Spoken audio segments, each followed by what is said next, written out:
Shedeur Sanders didn't receive any reps in his day 9 of NFL training camp with the Cleveland Browns. The Cleveland Browns reporter Toni Grossi got with Shedeur Sanders after practice to check on him, and I have the video clips of that. We also have a compilation of day 9 from Dillon Gabriel. Oh, this is going to be a good one. We're going to talk about that in this video, so let's get to it.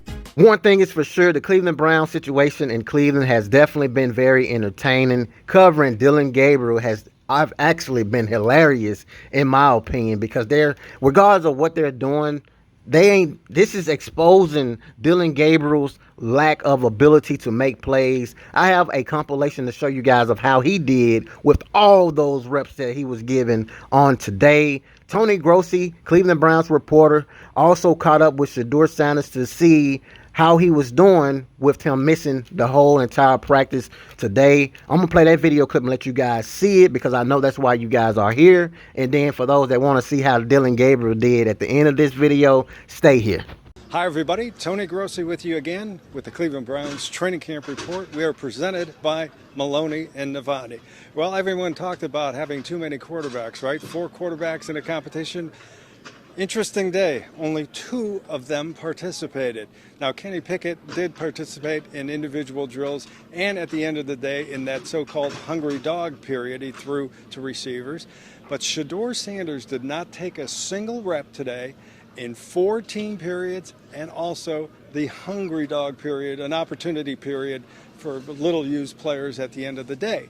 Now, I stopped Shedeur on the way off to the field, and all he said to me was, "I'm good."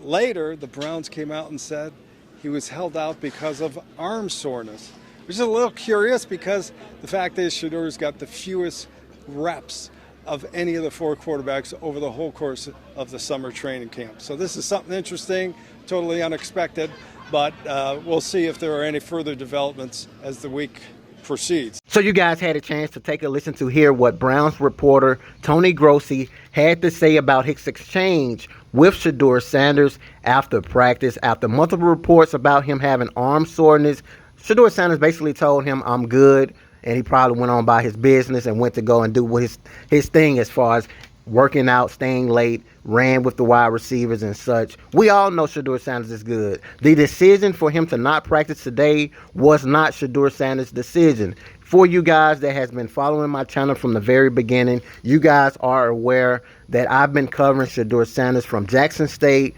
up into Colorado, and I'm here to tell you guys right now, he has played through all type of injuries, fractured spines, ankles, you name it. That had nothing to do with him as far as that decision to not practice today. Maybe the Cleveland Browns are protecting him, getting him ready to go for the preseason, because they have already seen everything from Shedeur Sanders. On the other side of this token, Dillon Gabriel had every chance since he stepped foot in Cleveland to show the Cleveland Browns that he is not their franchise quarterback. On top of that, he had all of the reps pretty much today, and I'm here to show you guys what he did with it. So let's take a look.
You guys had a chance to see what Dylan Gabriel did with all those reps that he was given. I mean, it was basically just him and Joe Flacco, and he still didn't show us anything. I'm interested to see what you guys got to say now about Dylan Gabriel. Do you guys still feel like he's a franchise quarterback, or do you guys think that it's just not it? You know what I'm saying? I feel like it's not it for him. I'm not being biased, because if you would have gave Shedeur Sanders all those reps today, he would have definitely took advantage of that 1,000%.